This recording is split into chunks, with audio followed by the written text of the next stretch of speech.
order at 6 o'clock.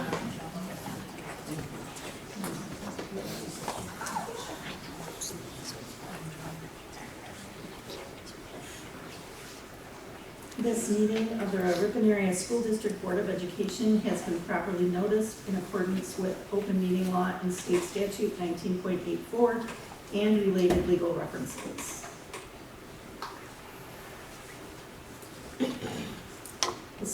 Our statement of district vision, one of Wisconsin's finest school districts fostering excellence for all through innovation.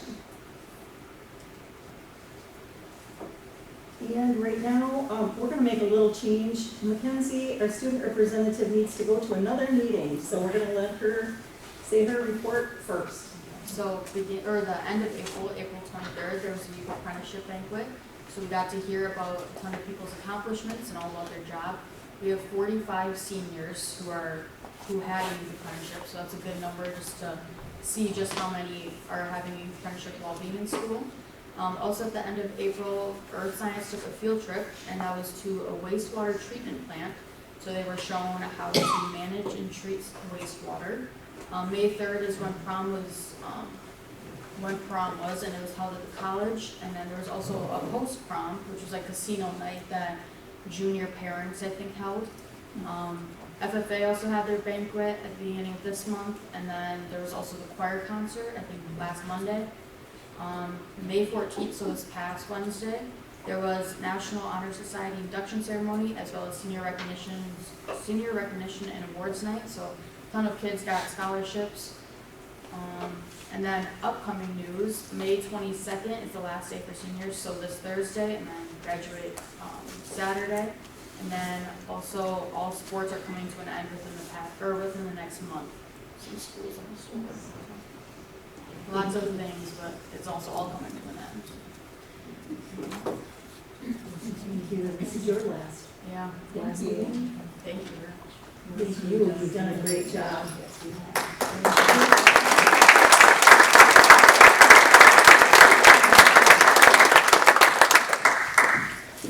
Okay, our next thing is our recognitions. We would like to gratefully recognize our 24-25 retirees, starting with our BRAVE program director, Nancy Bokamp. She's been here for 21 and a half years. Nice job.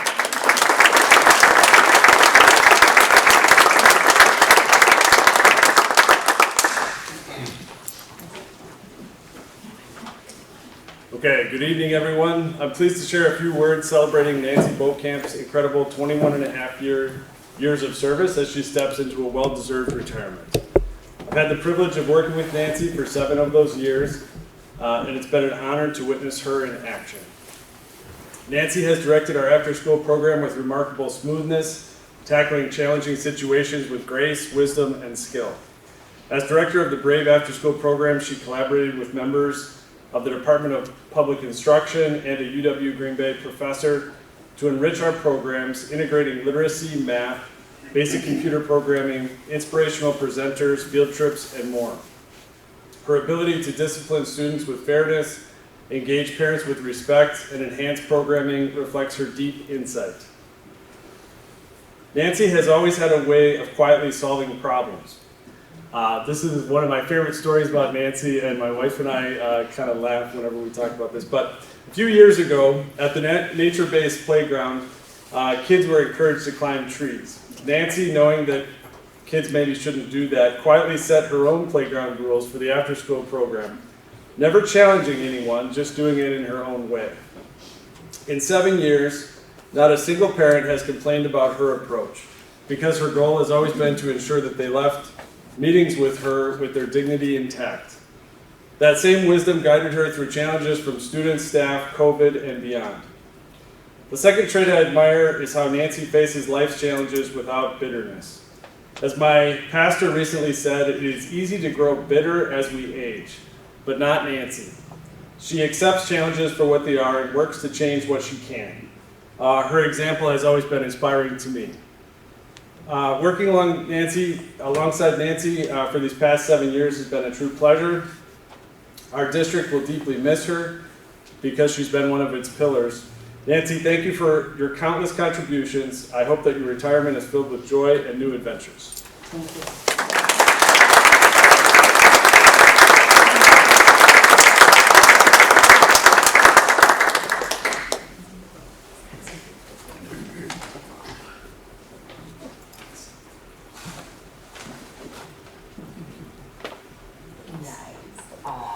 I'm gonna sneak in one too. Yep.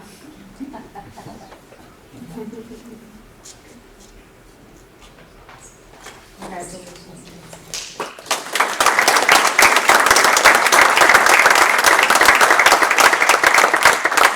just have one word to say. It's been a pleasure to work in the Ripon Area School District. I actually started in 1996 for CSOP and special ed. And this is a district that puts people first, the students first, and the community first. You really do a great job.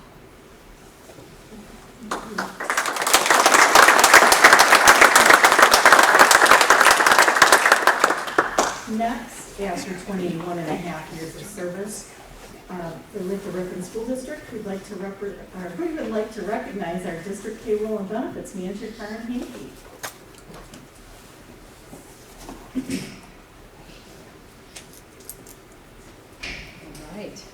All right, Karen, we're not making you stand, so we're taking it easy on you. Karen, congratulations to you for your successful career here in Ripon, which began in 2003 when you were hired by Murray Park principal Melanie Opper to be her administrative assistant.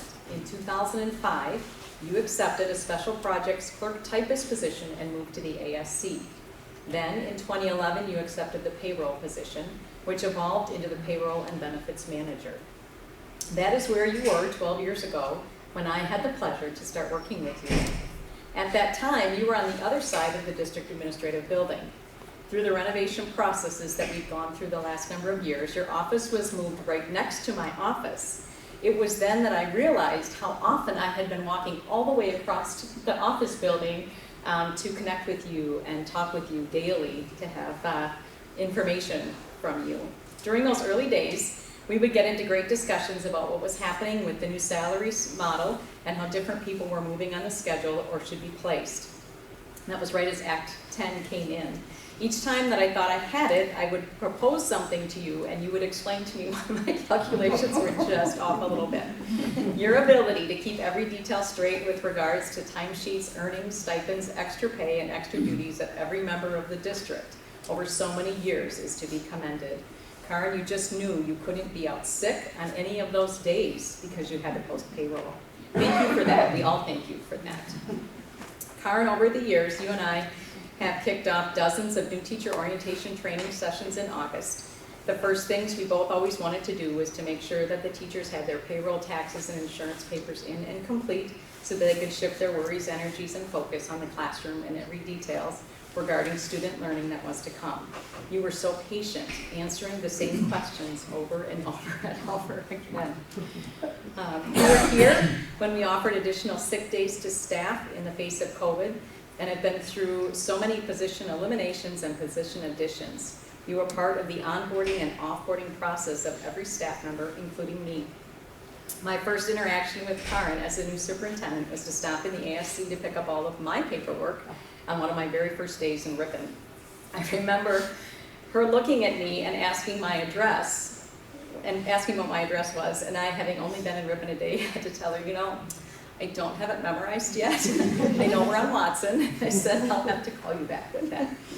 Other staff members have shared that your meticulous attention to detail and unwavering efficiencies have left a mark on the Ripon Area School District. Words staff have used to describe you have included competent, reliable, dedicated, servant's heart, forward-thinking, and integrity. In your actions with staff, when they had questions, needed help, or were seeking direction to maneuver an insurance situation, you were a source of solid information, and if you didn't know the answer, you worked quickly to get it for them. You will be remembered for your sense of humor, which provided lightness and a good chuckle, especially on the really busy days. And you will be remembered for your wonderful recipes shared over time, but especially for your desserts and the creative way that you put out candles. Mostly, though, for your smile and your joyful laughter. Karen, I believe I speak for the entire Ripon Area School District family when I say that I'm very happy that 21 and a half years ago it was Ripon that presented itself interesting enough for you to join. Please know that whatever you choose to do in your retirement, we wish you many hours of rest and relaxation. Thank you for your effort. You helped Carrie to take over for you. You spent months with her. And in your car lifestyle, you literally sat next to her to help her learn your role over those months before actually handing the payroll and benefits responsibility off to her. You left a wonderful legacy behind through your many years of dedicated service to the team here in the district. We are incredibly grateful for everything that you have done. Congratulations and best wishes as you enter this next chapter. We miss you.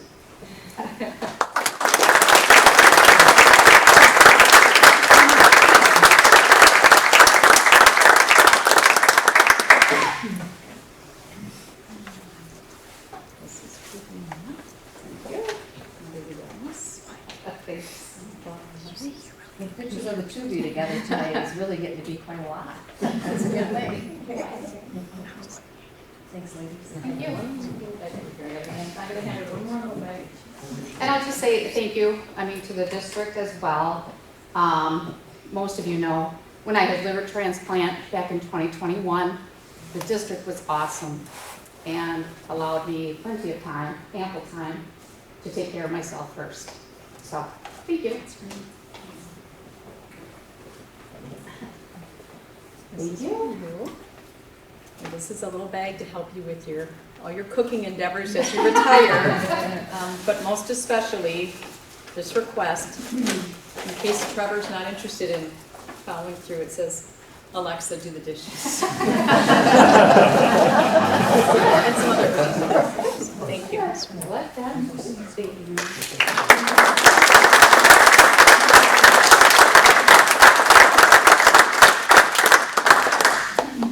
Last but not least, I have the honor of recognizing Dr. Mary Whitrock with her 12 years as the superintendent of the Ripon Area School District. Today, we do not say goodbye, but rather thank you to you, Dr. Mary Whitrock, for your 12 years as superintendent of the Ripon Area School District. Mary arrived here with 21 years of education experience under her belt as a teacher, principal, curriculum director, and chief academic officer. She stepped into the new role of superintendent in the wake of Act 10, navigating through the new salary model and promotion process. She helped rebuild relationships with staff when the education system in Wisconsin was feeling very unsettled. Mary guided our district through the uncertainty of COVID. She flipped to virtual learning in one day, opened a vital and much utilized COVID clinic in the district, often taking time away from her own busy schedule to help there herself. Mary even provided a weekly COVID dashboard report to help disseminate important, up-to-date information to the people in our district.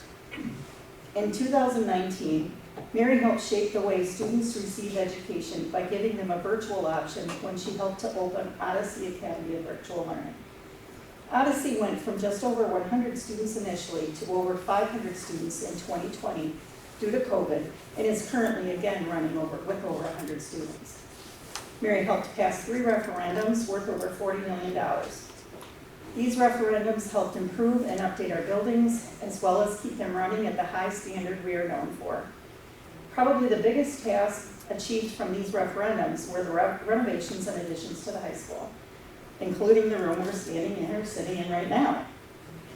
Other highlights of Mary's time here in Ripon include opening several charter schools and transitioning them to legacy schools, hiring new food service and busing partners, and hiring multiple administrators. Over her tenure here, Mary has worked with over 20 school board members. I reached out to several of them and asked for their thoughts of Mary. A few of them are as follows. From Andy Lake. I always appreciated how upbeat Mary was most of the time, starting when we first interviewed her for the job. It's been fun to see her and Tyler's children go through the district. Each one was the kind of student you wish everyone was like. We need to give Mary and Tyler a lot of credit for their children. I also appreciated how prepared Mary was for every meeting and event, and she made sure we had the information we needed as well. From Betsy Heffernan. I remember my very first meeting with Mary. The Whitrock family had recently moved into their new home a few blocks down from our house on Watson Street. I was walking with my oldest child when we saw her in her front yard. We introduced ourselves, and I was impressed with how much time she spent talking with Peter about how he was doing in school and what he liked about his classes. But that's just Mary. During her tenure as superintendent, she was constantly seeking new information to help improve our schools. She set a high bar for excellence and encouraged others to do the same. And our Ripon schools are better for it. Thank you for your service and enjoy the next chapter. From Gary Rodman. Mary personifies the concept of servant leadership. One distinct memory I have of Mary is her servant leadership during the COVID era. Yes, she led from the policy and procedure standpoint, but I'll never forget how she worked the front lines, testing kids and families at the middle school with love and compassion. From Denise Martinez, who's a current and former board member, Mary is a true leader who followed the mission of RASD of empowering learners, engaging community, enriching the world. Being a superintendent of a community that is not only committed to student success, but is also critical of how we attain success is not a career for the faint of heart. Our core values were woven into Mary's approach to decision-making and communication. While maybe not always obvious, the communication channels were open to the extent possible. It's a tough gig to please all constituents.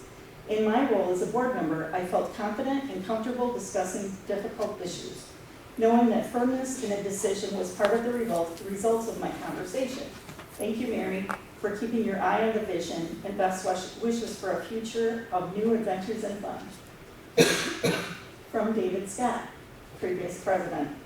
In thinking about the 12 years since Mary came to the district, it seemed at first as if they had just whizzed by. But in thinking about them more, I realized just how much has happened.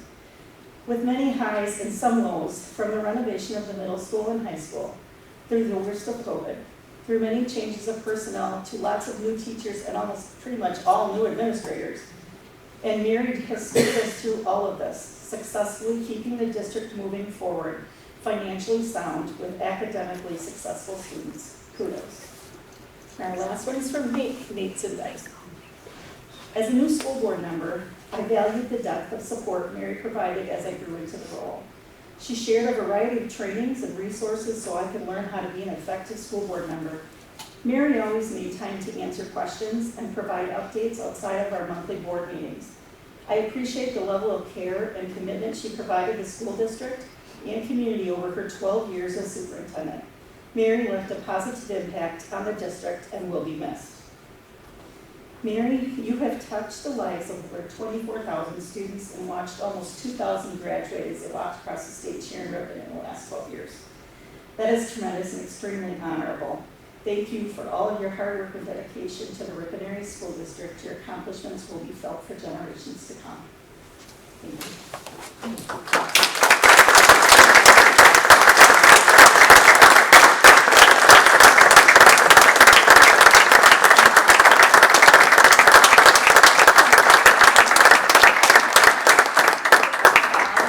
So much for your kind words. It is so humbling to have been a part of this district for so many years, and we have accomplished so much together. But just like raising a child takes a village, raising, what did you say, 24,000 children takes a village plus. And so all of your help and support has been so appreciated because it's the team approach that has made all the difference. And I know, as Ron is sitting here with us today, that we're looking forward to a long legacy for you here in the district as well, and we'll all be here to support you as you continue and move forward with the torch as superintendent of the district, as I did, as I took over for Richardson.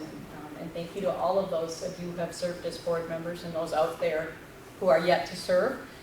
We so need you, and it has been wonderful to work with all of you, and I treasure the time, and I thank you so much for your commitment to your community. Thank you. Thank you.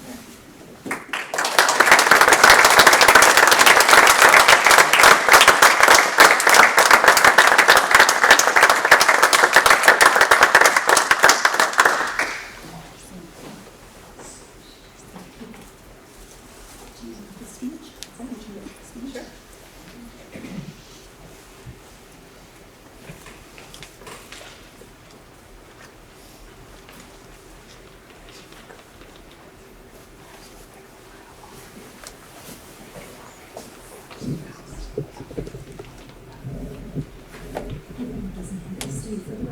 unless you want to, that's fine.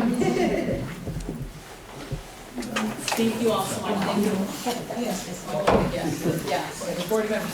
Stay in Thank you. Thanks for coming. Nice to meet you. Thanks for coming, Tyler. Hey, how you doing?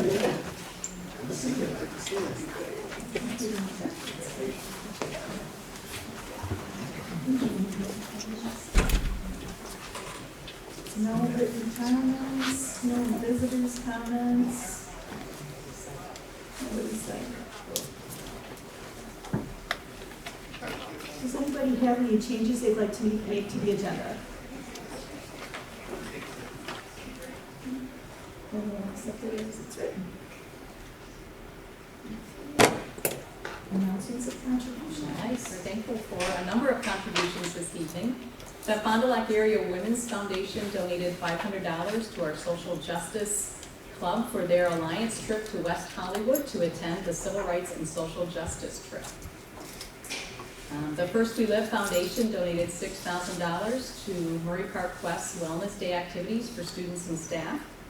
And they also donated $6,000 to purchase items for an open access to sustainable integrated services, which is called OASIS room, for students to be able to take a break and get away as they need to throughout the day. St. Peter's Episcopal Church donated over $250 to food bags for students that were experiencing homelessness.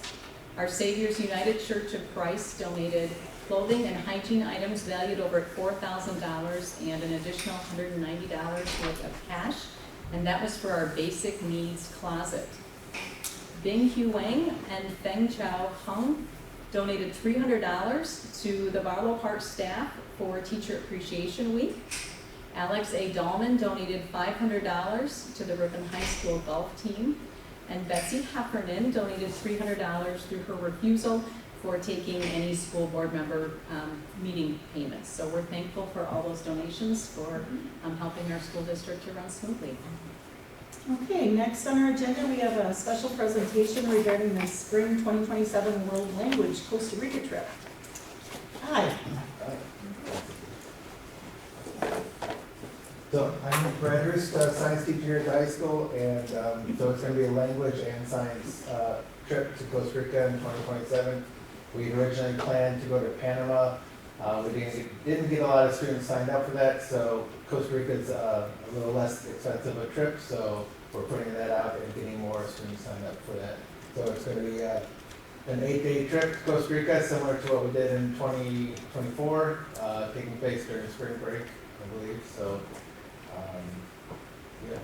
I'll be on, I can volunteer. What's that? You can go with.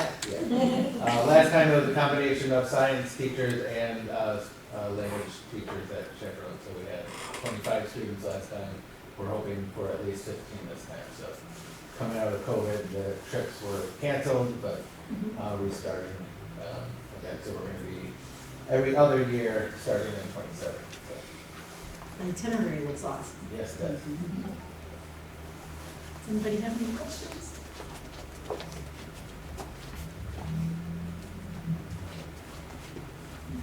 Thank you. I want to hear about the crocodile safari. I'll take it. Thank you. Okay, on to new business. First, we're going to consider approval of the preliminary budget. Do we have a motion to put that on the floor? Katie?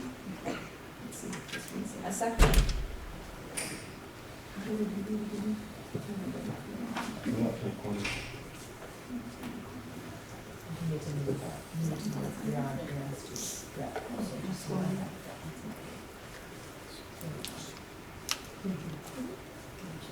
So Katie was made the motion and I was Sorry, guys.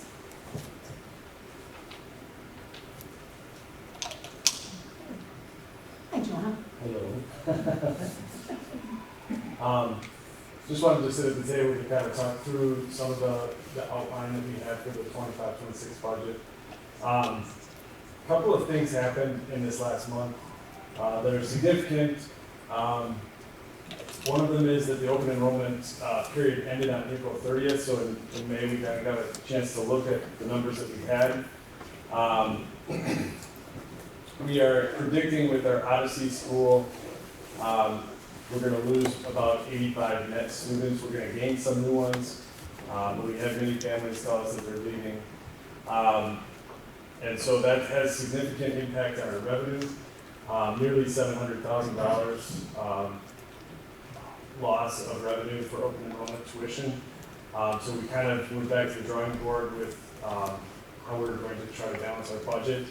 And so within this 25-26 outline, we have changes on page 3 that deal with Odyssey. So there's Odyssey Academy staffing reductions, and then there's the non-salary reductions that some of that happened naturally because we have fewer students, so we're going to have fewer devices, curriculum supplies, memberships and services, but also some of it was like very purposeful, trying to prepay some things, like pay off the laptops that they now own completely, and just trying to do some of that up front to prepare for this.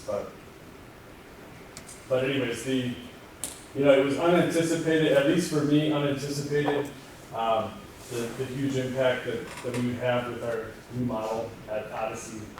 The second thing is, and this is the first week of May, the federal government kind of released their preliminary budget. From that, we're anticipating about $178,000 of lost revenue for the title grants, Title II, Title III, Title IV, Carl Perkins, and the 21st Century Community Learning Center grants. And so we're just trying to adjust to that. The federal budget has not been approved by Congress. It has to be voted on by Congress as well. But certain things are not included in the financial year 26 skinny budget. And so we have a pretty good idea of where some of these cuts are going to occur. So with that, the outline kind of explains, just in brief terms, but kind of goes through line item savings that are going to be created, hopefully with reductions in spending. So anyways, that's the broad overview of where we're at right now. I have a couple of questions, John. So with the Odyssey, I know it was unanticipated. I think we anticipated more, but we have more enrollments, what we're hoping. So did you get any ideas why? Was it just because of the curriculum, the adjustments? I know we had to do it, Yeah. so it wasn't something like. Yeah, so we kind of have 3 reasons that families in a typical year would have left us. Many that sports is a huge part. Virtual school students cannot participate in athletics. So that's always a big draw for students when they come of age, so that's important to them. We tend to move them for that. Students who, if they are out of attendance area and qualify for a special education IEP, then they need to return to their home district. And then those that have tried virtual schooling and say, hey, no, I want to go back to brick and mortar, and they move to brick and mortar. So we did see those same reasons, but then also the change. We knew that we would have families that decided that the change is not for them. They were really passionate about curriculum that they had chosen in the past, and since we could no longer offer that for the DPI requirements, we knew we would lose some. So that came true, and we about what we thought we'd lose. What was different this year, and is written out there, typically we see almost 100 open enrollment applications, this year 28. So that's where that difference really came into play. Enrollment is down across the state. Not as many people are having kids, not as people are doing as much. So that kind of is where that difference came into play, and when that's where we had to sit down with John and figure out how we were going to pivot to make up for that difference so that we could continue to be fiscally responsible in our budget. Did the Wisconsin online school also see a drop? Do you know, like the Wisconsin, the state one? Yeah, WBS, yes. They, I think, last I knew they had 4 or 5, even already last year, they saw a drop in enrollment because when we had openings, teachers were coming to us that had recently been cut from WVS because they had dropping enrollment as well. So it's just. The changes that we had to make are changes that other schools across the state had too. So what we don't know is if it's just caused parents to delay making a decision and whether or not we'll see a larger increase over the summer. But even with the staffing model the way that we have plenty of room to take additional students. But yeah, we're hopeful that we might see that a higher volume of students coming in over the summer. But we plan for a typical summer just to be on the conservative side. So, but yeah, good question. Yeah, I was wondering if you could take us through in a little bit more detail what we're losing, because I don't remember. I know what Title III pays. I know what Title III is, but I don't know what we lost from the program because we lost the $5,000. And if you could just run through what we're actually going to lose because we're losing the federal money. Yes, I think Chrissy might be able to help us with that too. Chrissy kind of oversees all of the title grants, so she can kind of explain some of how the money is spent. But just to start off with, Title II is professional development, and so Chrissy oversees that. A lot of that goes directly to salaries and benefits for extra time for workshops and so on. Chrissy, I don't know. Sure. Yes, so Title II does support our professional development for teachers, administration, and our support staff in our district. So that is an unfortunate loss for our district. Title III does support our EL program. We don't have a lot of funding through Title III. In fact, because of the minimal funding that we do receive, we are required to join a consortium. We are part of the CSA2 consortium, so we have to pay a fee in order to be part of that. So some of the money that we do receive does go to paying that consortium. It will be interesting to see what happens now that Title III is probably no longer. The other things that Title III would fund for us are our family engagement nights for our EL students, so that would also be a tremendous loss for our district in terms of figuring out how to fund some of those things for certain. Title IV is, I'll let you explain that a little bit. Title IV, it's like for safe and healthy schools, and we use it for our mental health grant navigator salary and benefits. Some of these, the way I would describe these grants is that we're able to absorb them into the Fund 10 budget by making reductions in other places, but it's revenue that's hard to replace. I think that's the best way to say it. It's revenue that's hard to replace. So it's all been part of the operational budget. And Title IV is used for the mental health grant navigator. The Carl Perkins grant is used for career and technical education. A lot of that is spent on new computers in the tech ed area, computer software, some PD for those teachers. They've used it directly for students sometimes, I want to say, for student fees, like entering a nursing program, things like that. So the career and technical education is Carl Perkins.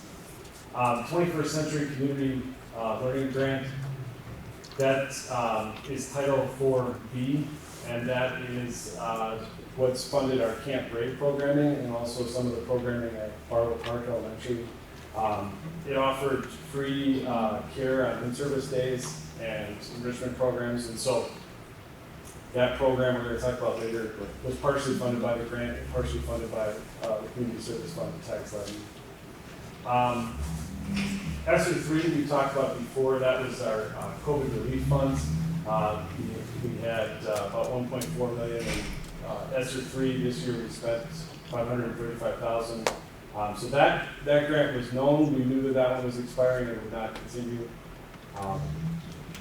But we do, in the federal budget, we know that Title I, which is for reading, support, and IDEA flow-through, which is for special education, those are left in the federal budget at the current funding levels.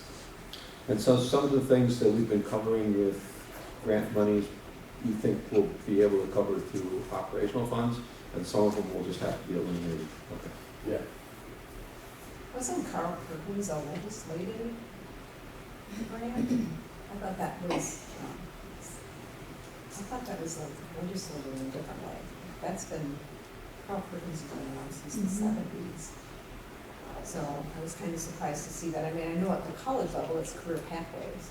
I mean, so I don't know if we did transition with that. It kind of surprised me that was kind of nice.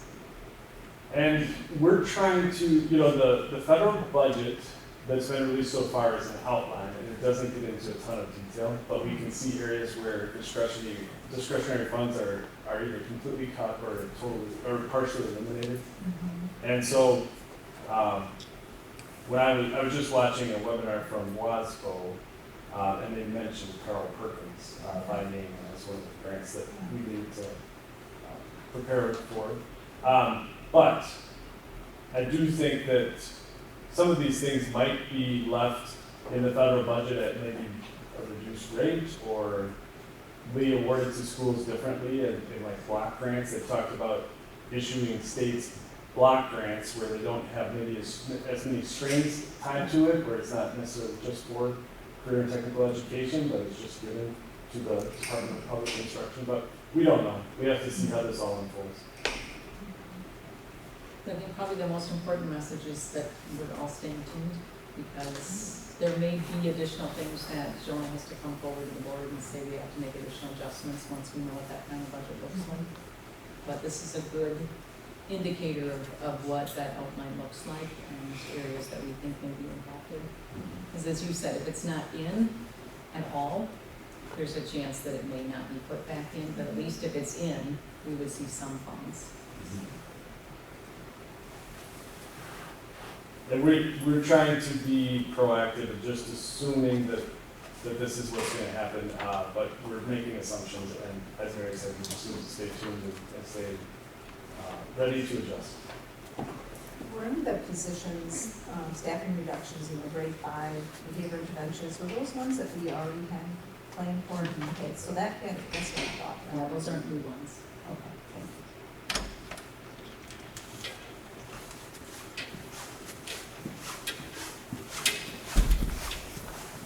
Jonah, just a quick question. Obviously the losses and the cuts that we're looking at are going to affect people pretty profoundly, right? I'm just curious, in your experience, have you guys had a federal budget with this level of cuts in the past? Has this been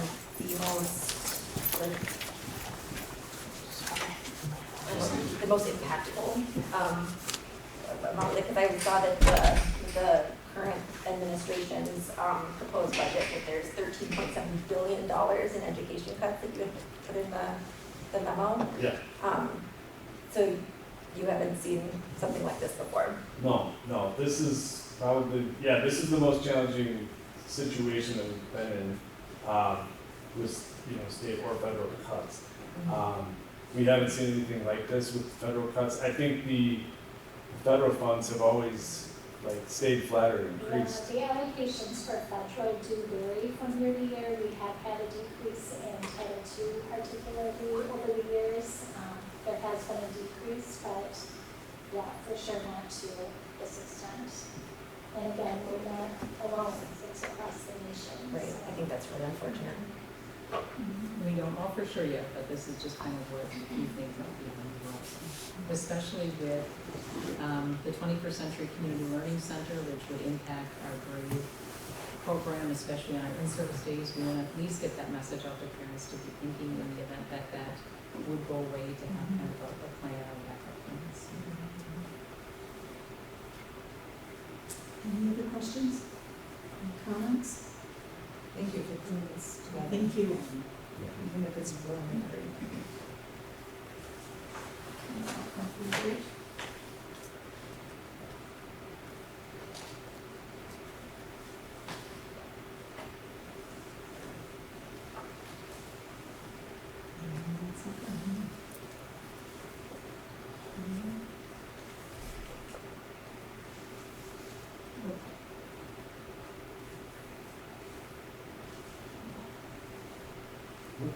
just got another vote. Did you? Because I don't have anything, just, Let's ask me to vote again. I already voted, but I don't know if I should vote again.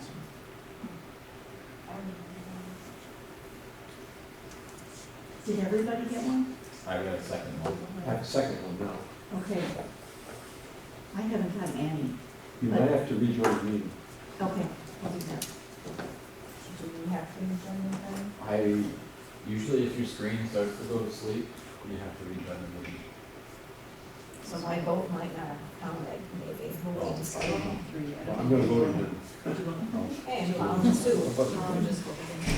Oh, now I have it. My screen is showing that Denise, Chris, and Lori, okay, Chris just voted, so it's Yes, Denise it's and good. Lori. That our vote hasn't been recorded yet. Yeah, I just voted it. There you go. Come through them. There we go. Got it. All right, let's move on to the next item. I will And see you're you already later. here. And it was Just in case there are passed. questions, sure. Let's see, consider approval of the high school health curriculum recommendation. Does anybody want to make a motion for that, please? I move to approve the recommendation presented. Second? A second.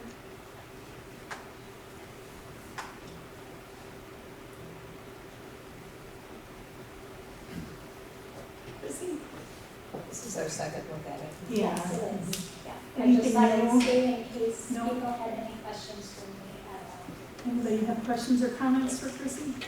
I'll just share that I asked Chrissy a question prior to, in regards to the curriculum, just to share with everyone else had the same question. I had asked about comprehensive sex education and making sure that, that she felt like it was comprehensive in nature and not solely focused on abstinence. And so you mentioned that it is very comprehensive, which I appreciated that. So just in case the other members of the community want to know that.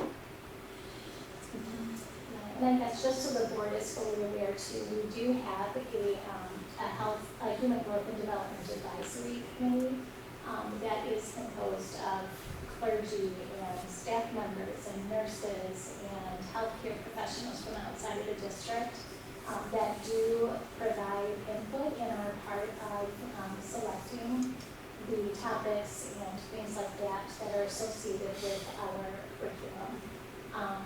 Obviously, human growth and development extends beyond, sex education, and there's lots of other really important topics. And we feel the selection team at the high school who selected the new curriculum materials does feel that it does a really nice job of making sure that it addresses all of those topics that we looked at very thoroughly and appropriately. So thank you for the question. Anybody else? Then I'll call for the vote.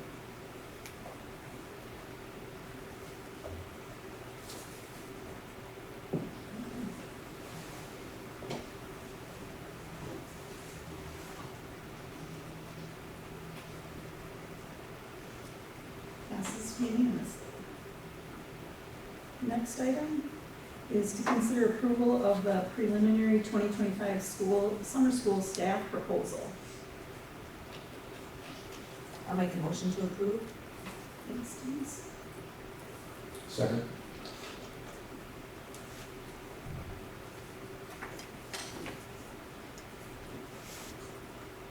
Any comments or questions? Okay, I'll call for the Lori, vote. can I Oh, just, yeah, go ahead. sorry. No, you're I would fine. just like to add that, just within this past week, we have made a couple of additions to our summer school staff since the posting of this, just due to student enrollments, which is a really good issue Sure. to have. So, enrollments have been growing, and we have added a couple of staff members, one at the middle school as well as at the elementary school as well. Do you know what enrollment is?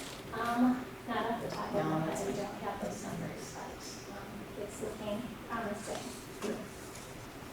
It's just the other day when we had to get it in, right? Because on Friday, it was officially disclosed, parents do still have the option to contact school offices, but the registration itself has closed just because we need to take care of transportation and things. especially with such a tight turnaround from the end of the school year to starting up that following Monday. Yeah, in the past, we've had a week in between, and this year we're going right from regular school to summer school, so it's turned around for us and those kinds of things. Anybody else? Call for a vote.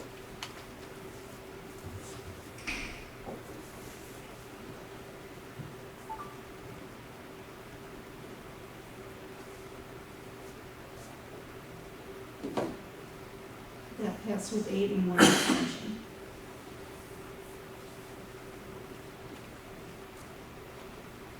Next item on the agenda. You might as well just stay right there. Consider approval of a part-time English language teacher / liaison position. And that's something new.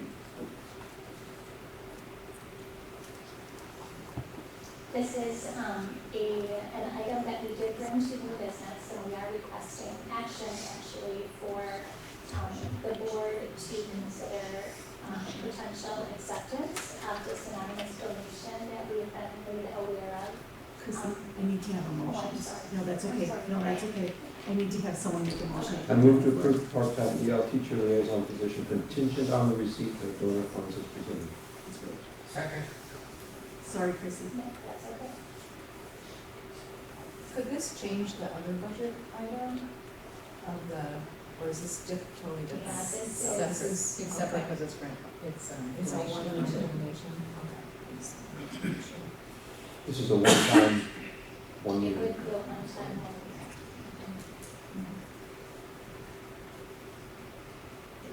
Did you have anything else you wanted to tell us? I'm sorry.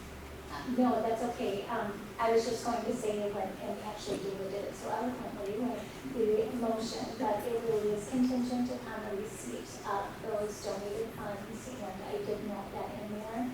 And then we also tried to outline specifically what that funding would provide in terms of additional support for our high school students and families. And then later in the agenda, you'll have an opportunity to look at that more detailed job description so that we have that approved before we look to post the position. So this position would continue on, but the donation is not. Say that again? So this position continues on, but the donation is not. Yes. And just timeline-wise, what we thought we would do is have you approve the position, the job description at this board meeting contingent on the funds, and then likely in June, we can bring the person for the position and confirm the funds in the same meeting. Anybody else? I'll call for vote.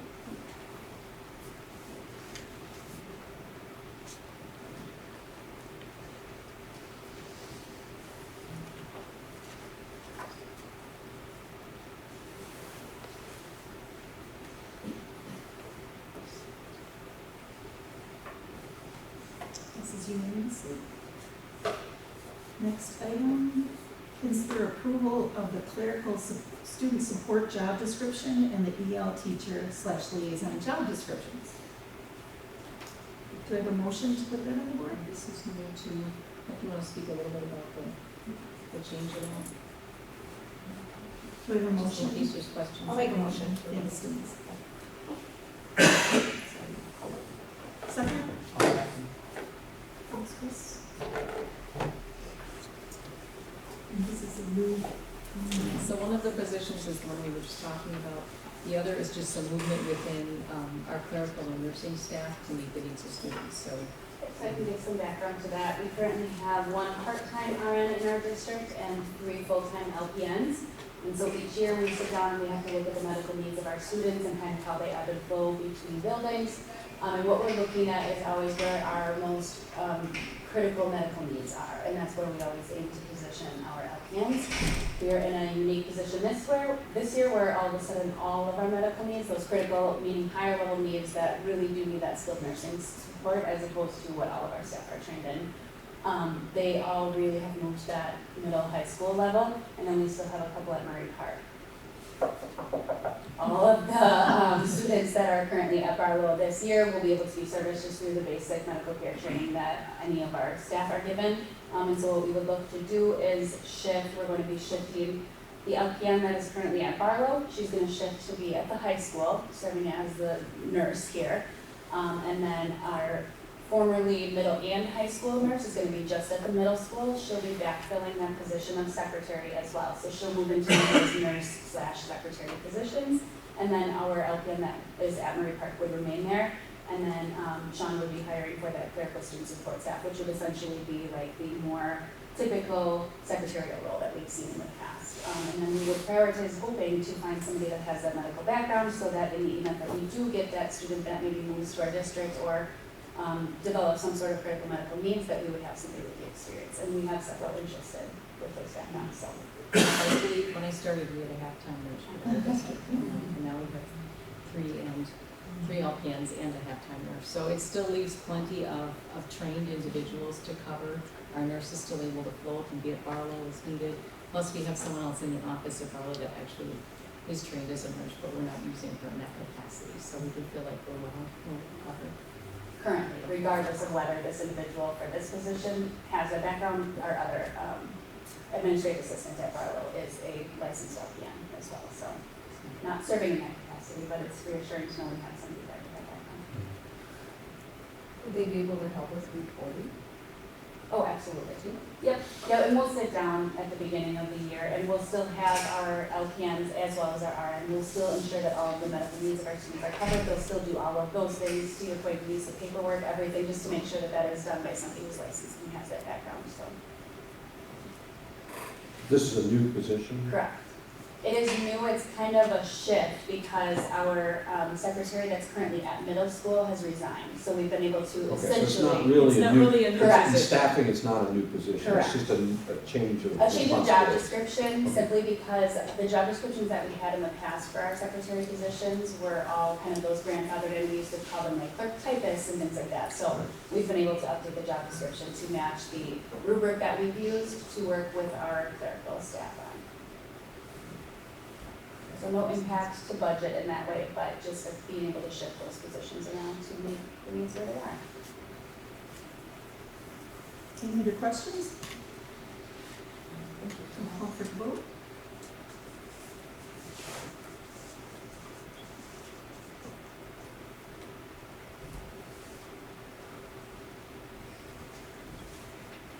Passes unanimously. Thank you. Chrissy, you sure you want to leave? This is Joanne. Can you change the online, before you read it out? You just advance the screen before you read. Oh, gotcha. Sorry, before I read it up. Yeah, Okay. sorry. Let's see. Next on the agenda is to consider approval of the 25-26 open enrollment application decisions. Do I have a motion? Motion to approve. Tom? A second? I'll second. I have a question. This is the first time I've seen it. We have one yes to special education that we're recommending approval for. I didn't think we had any special education spots open ever. I guess because they're currently here. Those are Is the that first because three they're that part are of already this? attending. We do have some, and you can see the grade levels, a high grade level. We had some that came before the board closed those seats, so they continue to move through the district. A good question, glad you pointed that out. Any other questions? Call for the vote.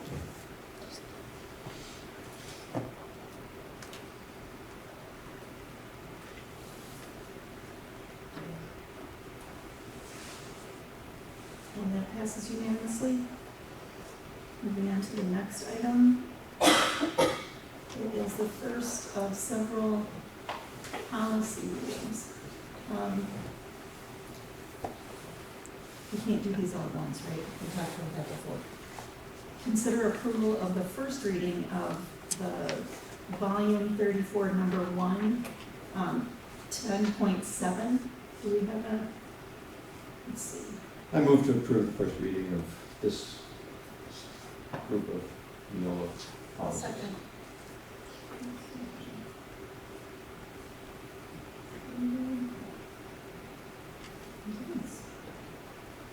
Any questions? Comments? Just reiterate what I said last month, that these are all fairly technical in nature. We'll move for a vote. Call for a vote.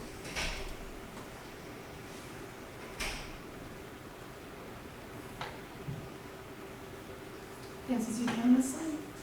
Let's move on to the next one. Do I have a motion to consider approval of the first reading of 10.8? So moved. David? A second? Josh? Any questions? I'll call for the vote.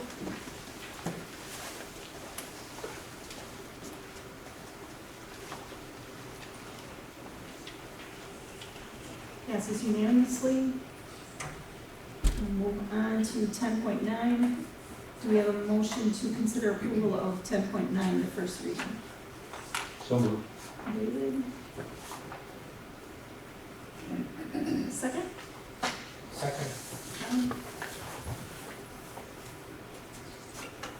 Any questions? I'll call for the vote.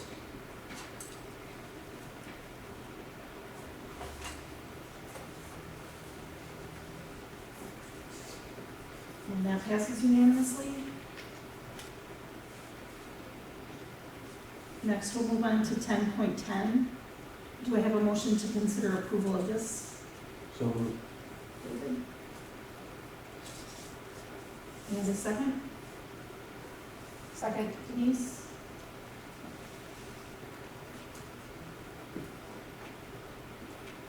Any questions?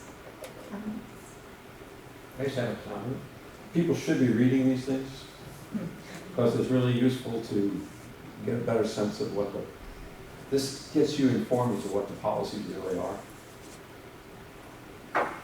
Or at least where to find them if you need them, so For what their policies are about. Mm-hmm. And the policy committee does a really nice job of making sure that they aren't just looking at the new additions or options, but going through the entire policies.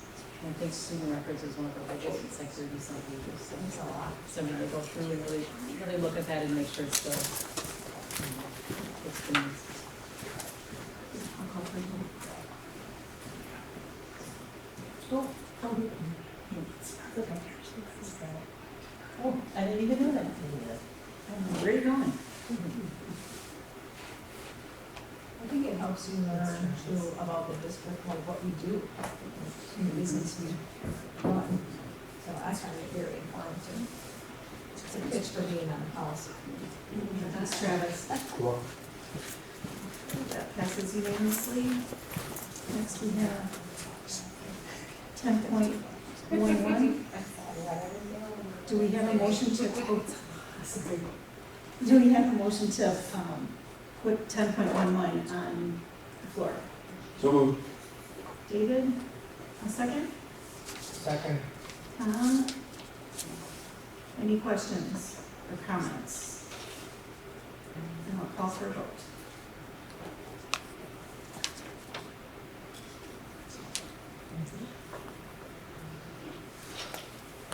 That passes unanimously. Moving on to 10.12. Do we have a motion to put that on the floor? So moved. David, a second? Katie? Any questions or comments?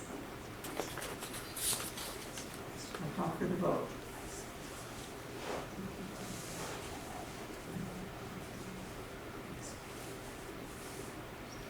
That passes unanimously. Now we are at 10.13. I'm Move to sorry. approve. Second. Okay, we have David, and was that Denise? Any questions? Okay, I'll call for the vote.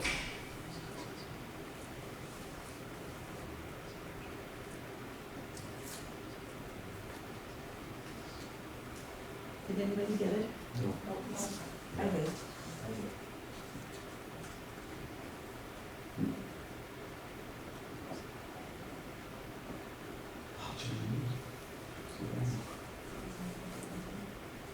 Letters come through, Joel. I'm just refreshing my screen too. Transportation, this is very simple. Did it come? They did. They did, okay. Stephanie did. I'm seeing. Did mine come through? I can't see it, I'm spinning. Oh, there. Here's it. Okay, so mine is still showing. Just cross two doors. Oh, David's went through. David's just went went through. That's 10.13.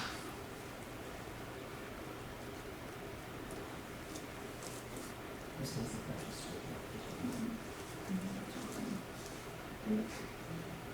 The joint meeting.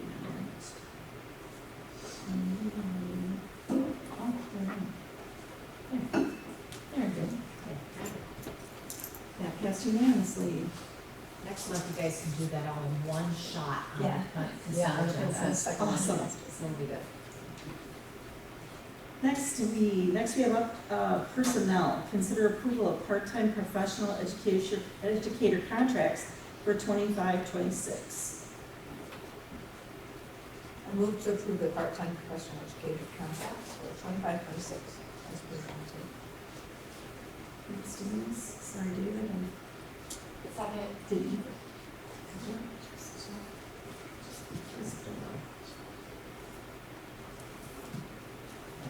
Any questions? Or Hang comments? on just a second. Okay. There was someplace in here I had a question on, I don't remember where it went. But it's not here. Any question? No more? It's okay. Anybody else? I'll call for a vote.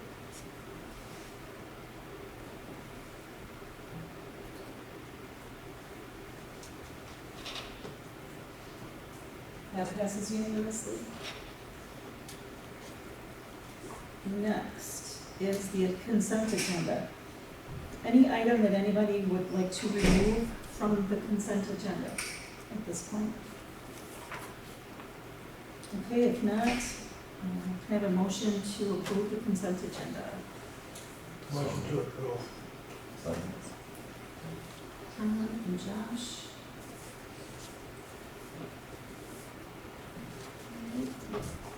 Call for the vote.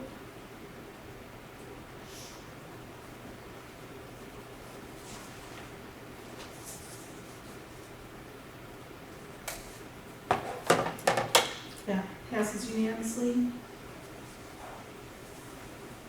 We have no items that were removed from the consent agenda, so we're going to possible upcoming action items. Consider approval of materials adoption for 6-8 social studies civics. Can you respond to? Oh, I'm sorry.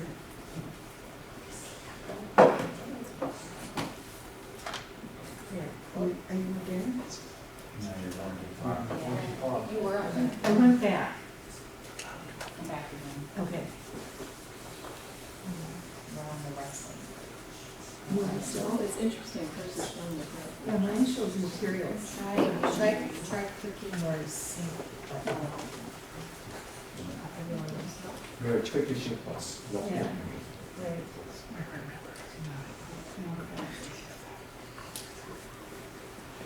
Is that right? So big, nobody went out. Thank you. No, No? that's for that, that's not good for that.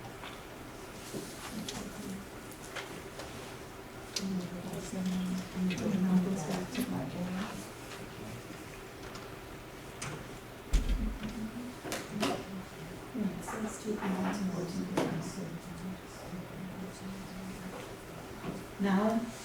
I think I got it now. I got it, it's. Yep. Yep. Okay. All right.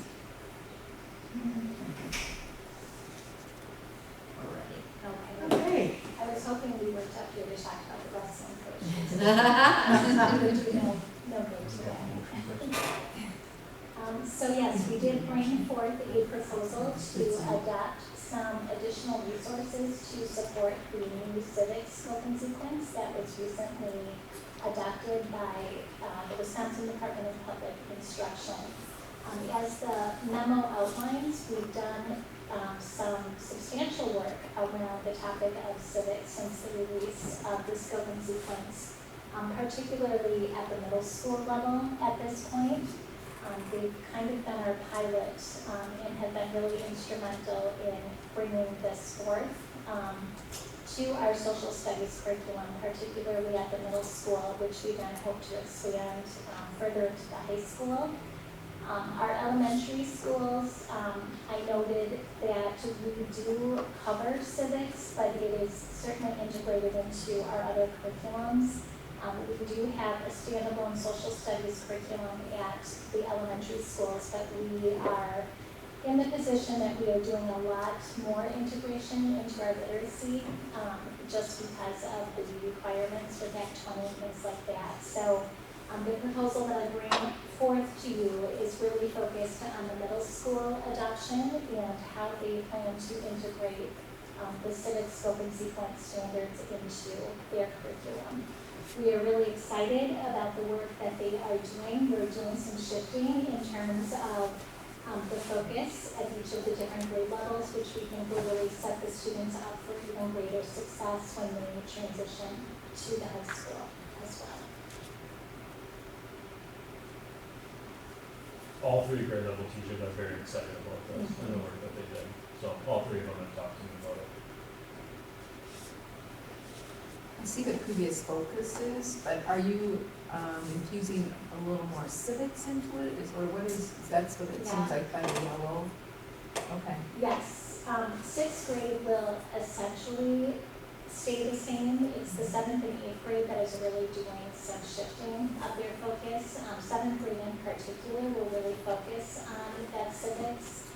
Like I said, we try to integrate civics with education into all areas, not even just social studies, but there will be a very intentional focus of civics at that grade 7 level in particular.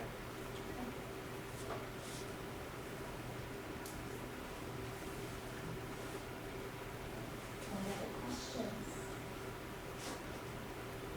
Thank you. Thank you. Next is consider approval of the new girls wrestling coach position.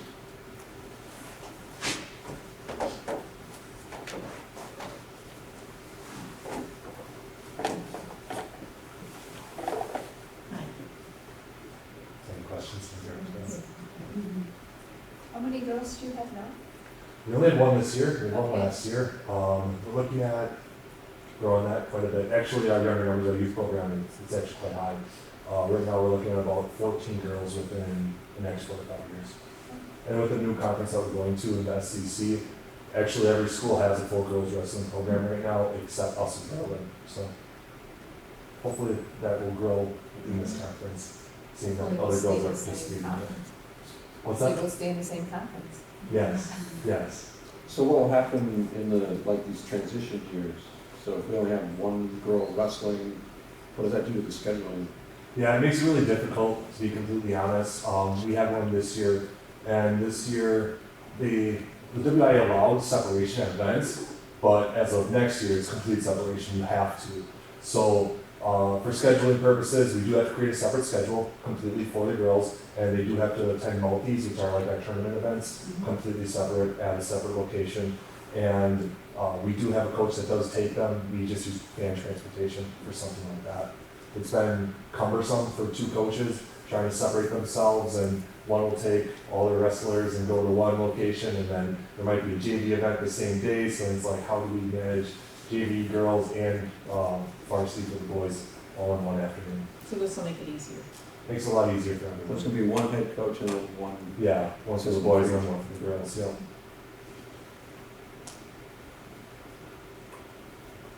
Yes. So girls cannot wrestle boys. Correct, as of next year. This year they still allowed it. So for example, some programs did, because they knew that the girls could beat the guys, so they would put their girls in the guys' brackets, but as of next year, that's not gonna be allowed. Thank you. Any other questions? Makes sense.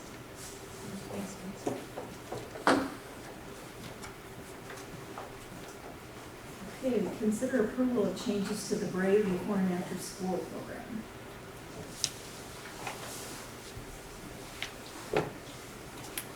Nancy, I have a couple questions for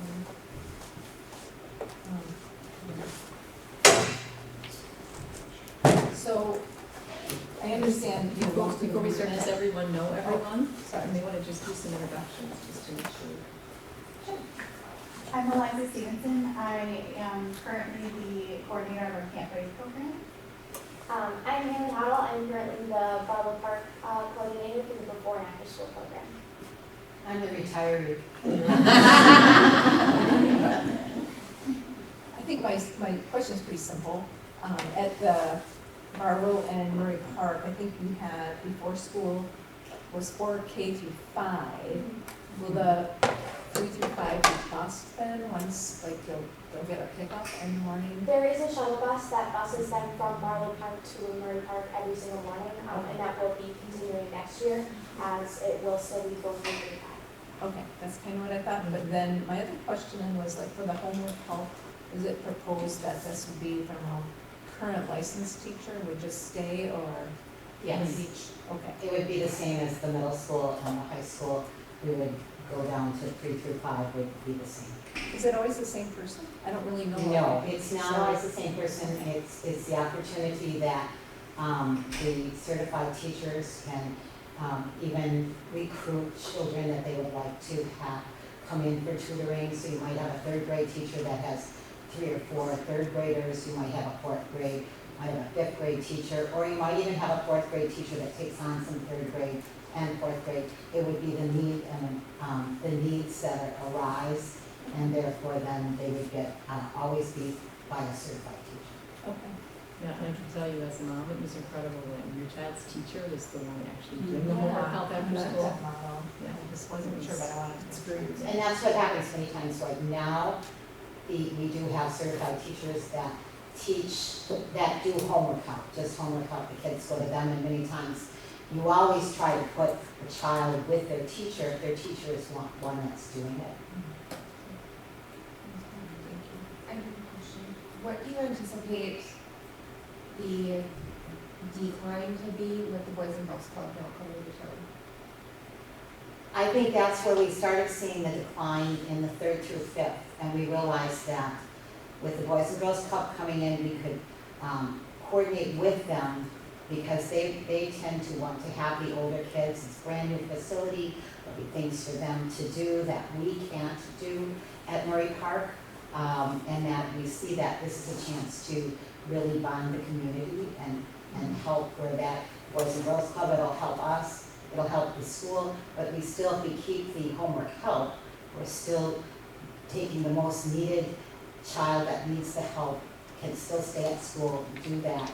The other children that come, maybe because their parents are working or because their friend comes, it'll give them an opportunity. There will still be a place for them to go. The Boys and Girls Club will be there. How are we gonna handle transportation if kids want to stay for homework help, but then they need to go to Boys and Girls Club? How's that? Are we going to have any part in that at all, or is that up to the parents to figure out how they're gonna make that Yeah, work? right now, we don't have any activity transportation, so it might be that Boys and Girls Club could just have a van swing around to pick up students that wanted to continue if they wanted to do that, but there isn't a plan for any. Because I would think that that's gonna affect how many kids are gonna stay for Mhm. homework help. And yet we have quite a few children at Murray Park that just stay for homework help. They don't stay for the rest of the program either. Okay. They just come for the homework help. And that's the same Parents pick them times? up at 4:30 and take them out.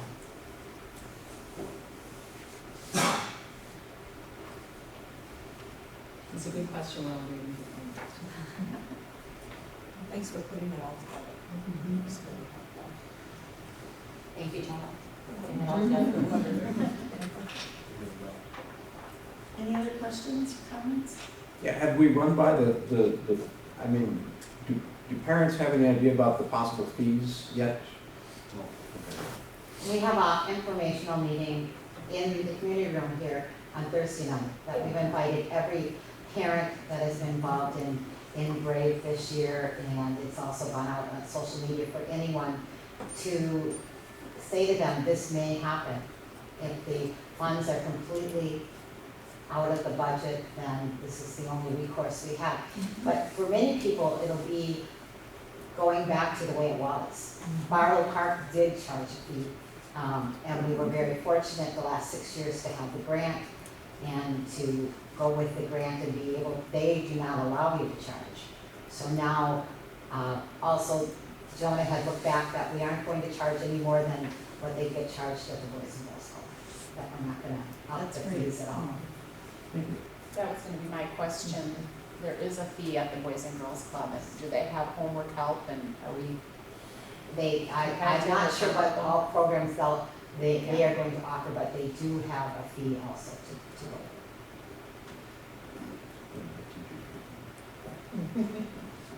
After June 10th, right?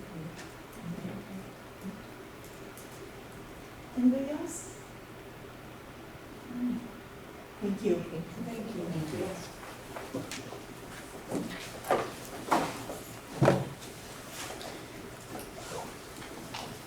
Next items are all about Fund 46 projects. First one is regarding replacement of Murray Park playground structures.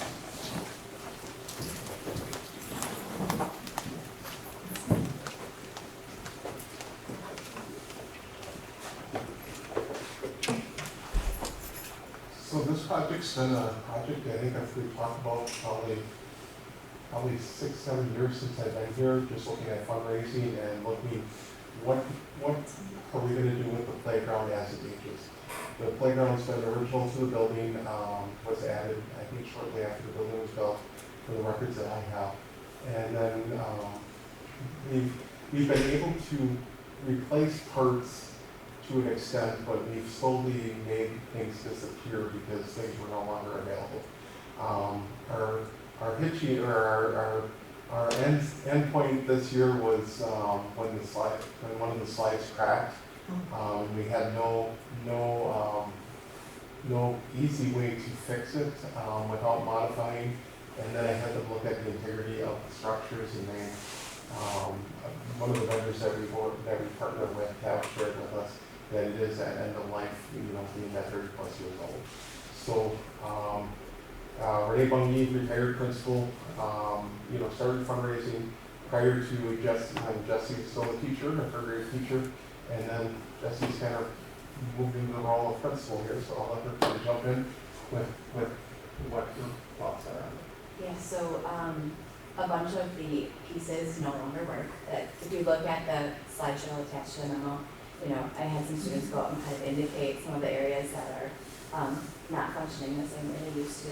So we kind of brainstormed, and teachers asked students during the morning meetings, what kinds of things would you like to see on the playground? Also thinking about making it more inclusive as our students change as they come to us. So they provided feedback, and then we talked to the recreation. The recreation gave us 2 different mock-ups, and we provided some feedback. We had those out, the 2 mock-ups out, where staff was able to put more information on, maybe like something else they were looking for, or like things that they thought maybe, like our support staff who goes out with the students were like, this might not be a good idea, so we really brought everybody together to make those decisions. We got a final mock-up, we changed a couple of things. We added a couple of spinners to the playground, and we are finding that a lot of students, most recently, are really needing that spinning to regulate. So that would offer some of those opportunities on the playground as well. And then we kind of looked at the budget, what we had saved. Quest, as it sunsets on June 30th, will be passing on some of their fundraising budget towards this project. This Thursday, and actually all this week, the Murray Park Quest flower and plant sale is going on. So those funds will go to this project as well. And we do have an online platform, Zeppi, through the district, and we've had about $700 going in already on that platform. So how short are we of the goal? Well, we need about $15,000 more. So, but we are going to have all of this out at our family night and showcase on Thursday, hoping to really recruit some donations there. We also had the students make a little commercial about the different parts. So we'll be pushing that out Thursday, and then moving forward, that will get pushed out as well. And one of the interesting things we did when we partnered to look at this, we really wanted to look at what can we get as big structures that we can keep adding on to. So, you know, if there's funding, future funding, what could we add to add features to it that we're not just stuck with just what's offered at the time we put it in. So that's really what we looked at. And it's similar to, for board members that were part of when we did Barlow's playground, we looked at doing the big structures and then adding stuff as we're able to afford it. And that's the same thing we're doing here, is really trying to get the best bang for our buck, you know, but really trying to get stuff that we can continue to grow, because the students will evolve, and the students evolved in the last 30 years with the structures we have there, you know, and I think we want to just continue that, and hopefully we'll get that next 30 years out of another structure. A couple of things to note, we have 2 sets of swings that will stay on the playground, and then we have a rock climbing wall, which is going to, as we put the new pieces in, we're going to turn just for visibility purposes, and then part of the new climbing balancing will attach to the rock wall. So the continuation.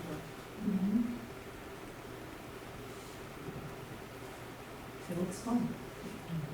Everyone's really excited. The 5th graders, not so much. They're feeling a little like they're going to miss out. Yeah. I remember when the seniors got to walk through this new edition just after spring break, their senior year, and they're like, Yeah. They can go in the summer. Yeah. Yeah. That's true. That's awesome. Thank you for Yeah. Next, we have consider approval of the 2025-2026 Fund 46 project, the middle school gymnasium bleacher replacement and interior painting. And I haven't switched it, have I? Oh. Know something I can So this is a project, part of this project I brought to the board about a year ago. We looked at initiating the conversation to replace the bleachers. Bleachers are original to the building. Wooden structure, been modified many times to address safety codes and things like that. But really, it's the one side currently does not work great at all. We had some issues with it at Christmas time when we had hosted a high school basketball game down there. You know, there is no railings for the aisleways, and you know, very limited ADA seating for spectators. So looking at the structures that are in there, that gym is set up for about 1,800 people, and now it's served primarily as a middle school gym. The gym was not part of the renovations in 2013 when the building was renovated. The gym and the locker rooms were taken out of the project to keep the scope at a certain dollar amount. So what I have proposed and Danny has proposed is looking at refreshing the paint in there, giving it the new feeling with the bleachers, because none of that has been updated. And then adding bleachers on one side of the gym, and then same exact similar bleachers as we put in high school, with a different design, but having the same bleachers in there, and then having portable bleachers, so that way, when we have events in there on weekends and stuff like that, we can adjust to the accommodations of it, or we can have the extra overflow seating if we need it, and then putting it in both sides. Because if we would have done both sides, we would have looked at, I wouldn't say double the price, but, a significant increase if we would have added the 16-row structure on both sides. How much extra seating is the portable? They're about 70 seats roughly, give or take, per portable bleacher. And where do they get stored? So what my proposal would be is we would store them on that west side when that bleacher is removed. Okay. And then they would be there. Just leave them up instead, but not. And then be able to move, similar like we do in the high school where we have them on the end and we do that on the auxiliary port and then move them when we need to move them. And they talked about the difference between being 3 portables or 2, and really, if you're not using the full bleachers, the most courts you probably would use would be 2, so that still gives a set of bleachers or portables to use if you're doing two stations. We've talked as a team since I've been with the district for 8 years, the need at some point to do a climbing wall in the middle school gym. If we don't have anything on that wall, that would give an excellent opportunity in the future if we have a piece of that. And yeah, it allows for some of this flexibility to do something like that, which is really curriculum driven then, which is kind of exciting too. And the big nice thing with the bleachers that we're proposing, we're expanding the width of the bleachers in between rows, so that way they almost come out exactly to WIA regulations for court. So you won't have that extreme difference from court to the start of bleachers. You'll see it'll be made up in that width of those bleachers, so that we go more room to walk and things like that, and then address all the ADA things that we need. Do you have a plan for the current bleachers, like repurposing? So when I talked to the vendor, he said they try to recycle as what they can. That's why when I asked him for a dollar amount to remove the bleachers, he said around $8,000 because that'll be all their recycling costs and things like that that they would do. They repurpose it. I did just see where we would sit if we brought an outside contractor to remove the bleachers, and the outside contractor was about $20,000. So that recycling is built into the lower cost, which I was is just wondering for like nostalgic purposes. Oh, yeah. If we I think as a district, we can keep whatever we need to keep from it. The bleachers don't have a lot of logo or significance tied to other than the 60 years that they've been used. That logo stuff is not on the bleachers. So you have to weigh the nostalgia of that versus the additional cost. It could be as much as $14,000. And we don't know if they would honor that quote if we started to potentially knock full pieces out. Yes. First of all, I have to say hooray, because I've been asking them to paint that for 2 years, or when we were going to paint it. We've talked about it for a long time. Yes, for a long time, but thank you for bringing that to And the attention. if we talk about the painting, so right now I have a good estimate or guesstimate on the painting. Danny's creating a team that we're going to go do some site visits of gyms that I've done recently, really to save on the cost of bringing in a designer or that kind of thing. We've talked to our designer that did this building, and they've all said, Brian, go out and look at some of the new ones that are out there, and you probably can save yourself quite a bit of money. And I think we have a great gym to look at, and what we would like to add to make that its own special place. Yeah, it'd be nice if it had its own field, but also was complementary to the other gym for when we have events and the moving between the two. And the bleachers will certainly tell that we can get on. Are you, because we got the 3 quotes now, and you had listed the 179, are we looking at that particular one, or have we? The 3 quotes that you have is exactly the bleachers that are in the high school gym. There is no upcharge for our design or anything on it. We did add an additional aisleway, so it'll have a four aisleway, so we can do, the initial talk is to put like RMS on it. And because they're just done with seat colors versus, a design on it. So I made sure the quotes were locked in through next month, because we're looking at anywhere between a 14 to 20 week lead time before they would even consider having bleachers available. And looking at install, they're not talking possibly March next year. So long lead times, similar to the air conditioners that we did. So.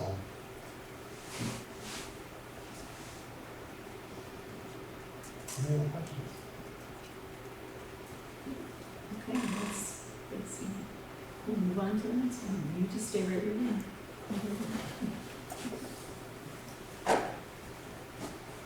Next are the district-wide facilities needs. Yep, so this one, it's looking at some of the items, typically up until last year, we always tried to find a way to either find them in our fund 10 expenditures or defer. Last year we did some rough projects and things like that, and now it's doing the much needed concrete that needs to be done. When I look at like concrete, I can do a $10,000-12,000 project in a fund 10, and be able to make it through the year. But I would, if we can combine some of the stuff similar, the things that I've listed in here, the numerous projects, it's getting the things that need to be done, done. So we, especially concrete, eliminate the liabilities and trip hazards and things like that. So, the door closers are, just, Barlow, we always think that Barlow's a new building, but it's 26 years old. So just starting to, hit that age, just like Murray, where we did a lot of work at Murray in the recent years. So, and then keyless entry, our big thing is just trying to limit the access to students in our buildings. We have the secured entrances as you come into the offices, which you can get in the office and you can go right back out the door. It's now securing those areas and securing areas of the building that are not secure or just for easy access, and adding that security so you don't have those hidden spots. I'm looking forward to the sidewalk. The gravel stays in for a brief period of time, but it's not a long-term fix. Any other questions for Brian? Thank you. And these projects, I tentatively are hoping June and July. It really depends on how quick we can get vendors to even turn around and get back to you guys. So, we'll see how they work. Thanks for all your work. That brings us to superintendent reports. The legislative updates is truly just the highlights on the budget, which I think we had a chance to talk through. I don't think, Joan, there's anything more to add to that. We kind of talked through it already. And then it's professional staff hiring contracts. I just wanted to put that information in there. It's similar to what we did with our support staff. We're going to try to include just a little more of those details, and I wanted to make sure that it was in here for professional staff because we approved those last month. So you get to actually see the contract and some of those things, but I wanted to report it in here. So next year we'll do it when we actually approve those professional staff contracts. And then the third thing on there is just having at least 2 or 3 board members to come together. We'll actually be with Ron in July to select a Friend of Public Schools Award recipients. So I don't know if anyone's interested in doing that. One more would be nice, and then okay, then we'll leave it up to anyone else. Okay, Tom and Stephanie and Lori. And that would be something that Jolene can help set up with Ron a time that works for everyone to get together. And it's one of the most enjoyable things to do. It's fun. To just talk through, and we've got good notes and, All sometimes we've done positives. brainstorming who could be there in years to come, and so that can always be revisited. There's a file, a whole file waiting for you. Positive things. But it's a very happy thing to do. Curriculum and development, or the curriculum department highlights for May. I'm gonna come on up again and invite Rachel and Mitch to join me.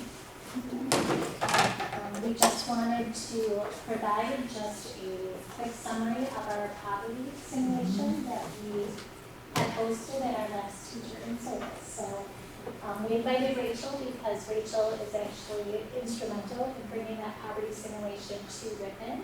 And we appreciate some of our board members being able to be there, along with Ron. Thank you for attending that as well. Again, I've outlined a little bit within my curriculum highlights, but I guess we just wanted to share some of the big takeaways as a district that we gleaned from that. So, Rachel, if you want to share some of those things, that would be great. Sure. Some of the takeaways that the staff had noted, we each wrote down on cards at the end of the simulation, things that we noticed, emotions that were felt, and then something that we are committed to working on to grow in our district. And some of those big things that we took away first were that transportation is a huge issue. Suddenly going to school became very low priority for our older students that were trying to help get money and food for their families. Children were often neglected, left places, and the children that were in that middle school area were feeling helpless because they weren't old enough to help with anything yet, but they couldn't really do anything at home. There were language barriers. That was fun. Some families felt targeted, and let's see, what else? There's a whole list here. I think one of the biggest things that helped us get a better understanding for was just the challenges of not only doing a monthly budget, but to have to do a monthly budget and prioritize even just your basic needs, which, we all come from different circumstances, but the reality of just budgeting for things that are necessities with your families, and sometimes realizing that you simply do not have enough in your monthly budget to be able to cover those simple basic needs. And then really the impact that brings. Our students bring that to us each and every day, and we certainly feel the emotional effects of our students and how they behave and all of those things. So again, we recognize that everybody comes from different backgrounds, certainly, but it was a great way for us to be able to become a bit more empathetic to that and just develop a greater understanding and appreciation for all that we bring together as a district. Just one of the biggest things that the afternoon session said was, we know that our district already does a lot, and we have lots of things in place. However, we have a lot of our teachers that we're still trying to figure out what those things are and how we can best get that information to parents. So a lot of us were interested in working with our pupil service team to figure out how we can assist in getting that information out to parents and be more versed in it ourselves as well.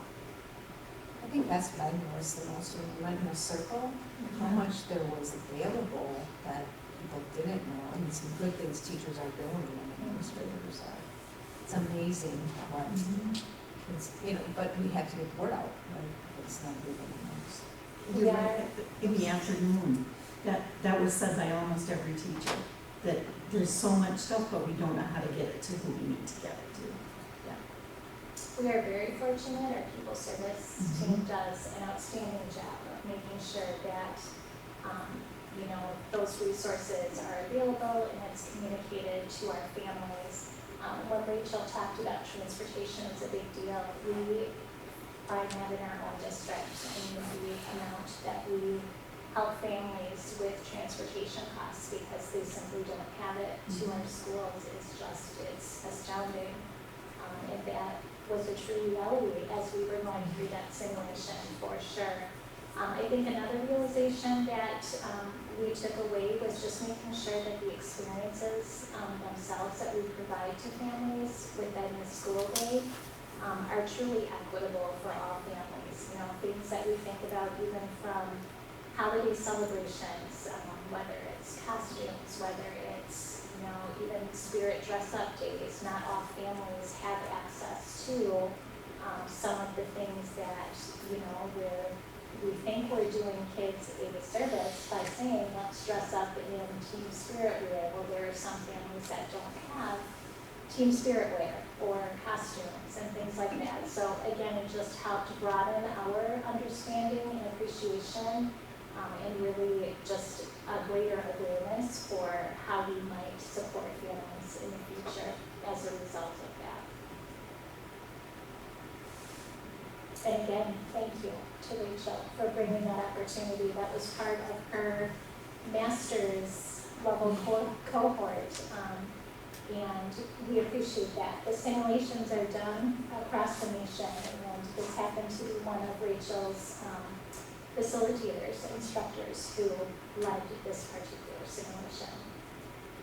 We had hoped the acoustics would be a little bit better in the gym, but the experience itself, I think, was valuable for all. So thank you for being part of that. Thank you guys. Yeah, it was great.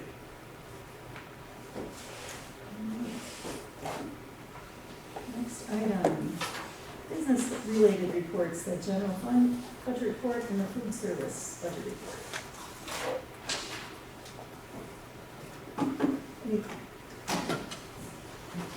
There's not too much to say except for one really good thing, which is that Mary and I met with S&P Global, the ratings agency for bonds, and they are upgrading our school district from an A+ rating to an AA- rating, which is an upgrade, even though it sounds like it's not. The more A's, the better. Okay.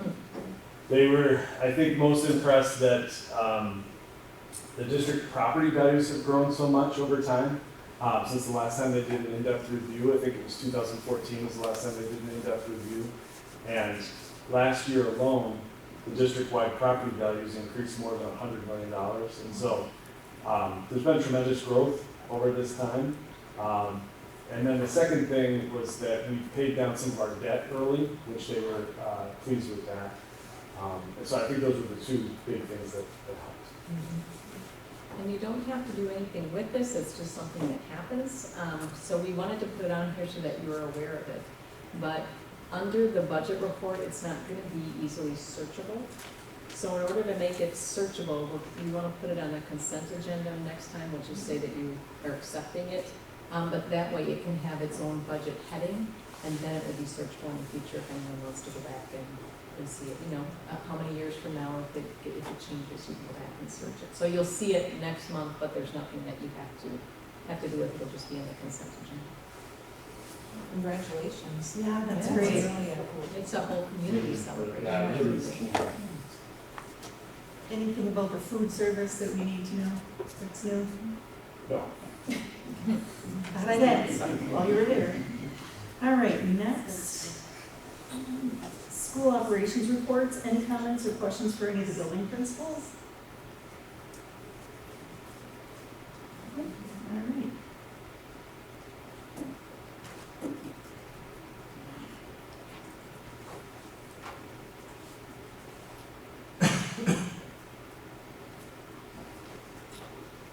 Next, we will convene to closed session. Thank you, everybody. Yeah. So moved. closed session.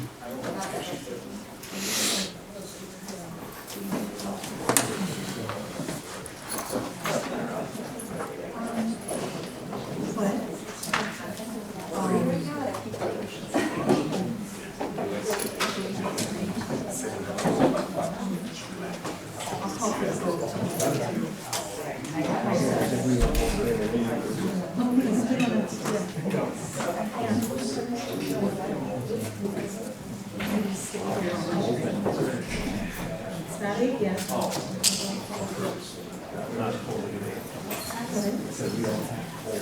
We still need votes to go into closed session. Please, Chris, get them to vote. We're having a really in-depth conversation. Sorry. Thank you.